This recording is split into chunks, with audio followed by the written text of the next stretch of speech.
उद्धव ठाकरे फिर से बनेंगे पार्टी के अध्यक्ष। उद्धव ठाकरे ने नए सिरे से शुरू की पार्टी की कमान संभालने की तैयारी। सुप्रीम कोर्ट और विधानसभा अध्यक्ष पर टिकी है ठाकरे समूह की नजर।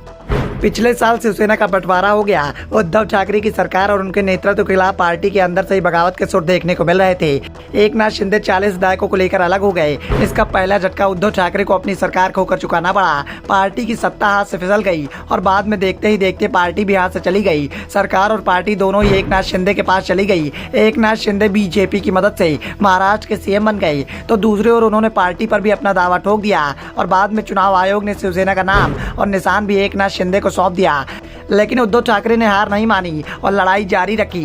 कानूनी मोर्चे पर भी और राजनीतिक मोर्चे पर भी दोनों जगह उद्धव ठाकरे लगे रहे। चुनाव आयोग के फैसले के खिलाफ उद्धव ठाकरे ने सुप्रीम कोर्ट में शिकायत दर्ज कराई तो विधायकों की अयोग्यता को लेकर विधानसभा अध्यक्ष के पास उनकी शिकायत पेंडिंग चल रही है। शिंदे की अयोग्यता के मामले में उद्धव ठाकरे आधी लड़ाई जीत गए हैं। वैसे अगर उन्होंने सीएम पद से इस्तीफा नहीं दिया होता तो शायद आज वो पूरी लड़ाई जीत गए होते। सुप्रीम कोर्ट उद्धव सरकार गिराने के दौरान घटी तमाम घटनाओं को गलत बताया जिससे उद्धव ठाकरे की नैतिक जीत माना जा रहा है। लेकिन एकनाथ शिंदे के योग्यता का मामला सुप्रीम कोर्ट ने विधानसभा अध्यक्ष के पाले में डाल दिया है और अब विधानसभा अध्यक्ष राहुल नार्वेकर को एकनाथ शिंदे और उनके साथ गए 15 दूसरे विधायकों की अयोग्यता पर फैसला लेना है। और नार्वेकर ने इस बात का दावा किया है कि वो जल्द ही दोनों पक्षों को सुनने के बाद अपना फैसला सुनाएंगे।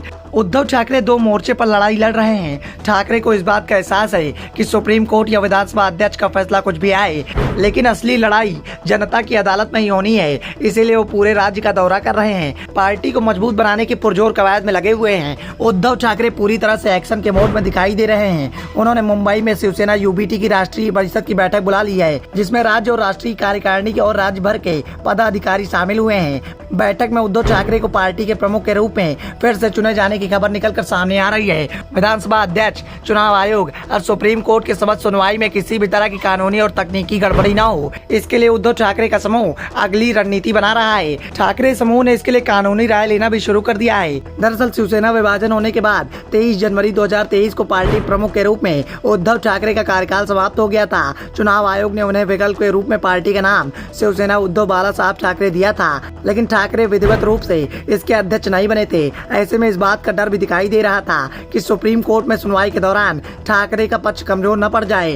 कानूनी सलाहकार भी इसी बात की ओर संकेत दे रहे थे, जिसके बाद उद्धव ठाकरे ने मुंबई में राष्ट्रीय कार्यकारिणी की बैठक बुला ली। ठाकरे अब कार्यकारिणी के सदस्य और पदाधिकारियों का चयन करेंगे। उद्धव गुट के प्रवक्ता संजय राउत ने भी साफ कर दिया है कि शिवसेना का नाम और निशान की लड़ाई तो सुप्रीम कोर्ट में चलती ही रहेगी। हमें इस बात की उम्मीद है कि हमारी पार्टी का नाम और निशान कोर्ट हमें ही सौंपेगा। दूसरी ओर चुनाव की तैयारियां चलती रहेंगी। संजय राउत ने कहा कि बीजेपी बीएमसी का चुनाव कराने को तैयार दिखाई नहीं दे रही, क्योंकि उसे इस बात का एहसास है कि जब भी बीएमसी का चुनाव होगा शिवसेना सत्ता में आ जाएगी।